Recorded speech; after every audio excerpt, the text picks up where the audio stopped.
అయోధ్య రామమందిర విరాళాల చోరీ వ్యవహారాన్ని మరింత లోతుగా దర్యాప్తు చేసేందుకు రెండో ప్రత్యేక దర్యాప్తు బృందం సిట్ ఏర్పాటైంది. ఆలయ ట్రస్టు పరిపాలనాపరమైన పనితీరుకు సంబంధించిన పలు అంశాలను తాజా సిట్ పరిశీలించనుంది. దీనికి లక్నో రేంజ్ ఐజీ కిరణ్ నేతృత్వం వహించనున్నారు. భక్తుల విరాళాలు పక్కదోవ పట్టిన వ్యవహారంలో ఆధారాల విశ్లేషణకు అదనపు డాక్యుమెంట్లను తమకు సమర్పించాలని కొత్త సిట్ కోరనుంది. ఈ క్రమంలో త్వరలోనే ఈ బృందం అయోధ్యను సందర్శించనుంది.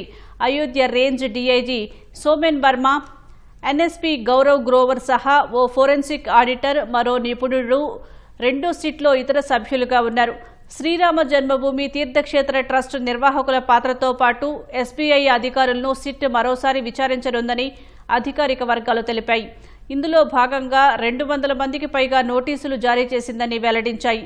ట్రస్ట్ మాజీ ప్రధాన కార్యదర్శి చంపత్ రాయ్, మాజీ ట్రస్టీ అనిల్ మిశ్రాలను ప్రశ్నించనుందని వివరించాయి.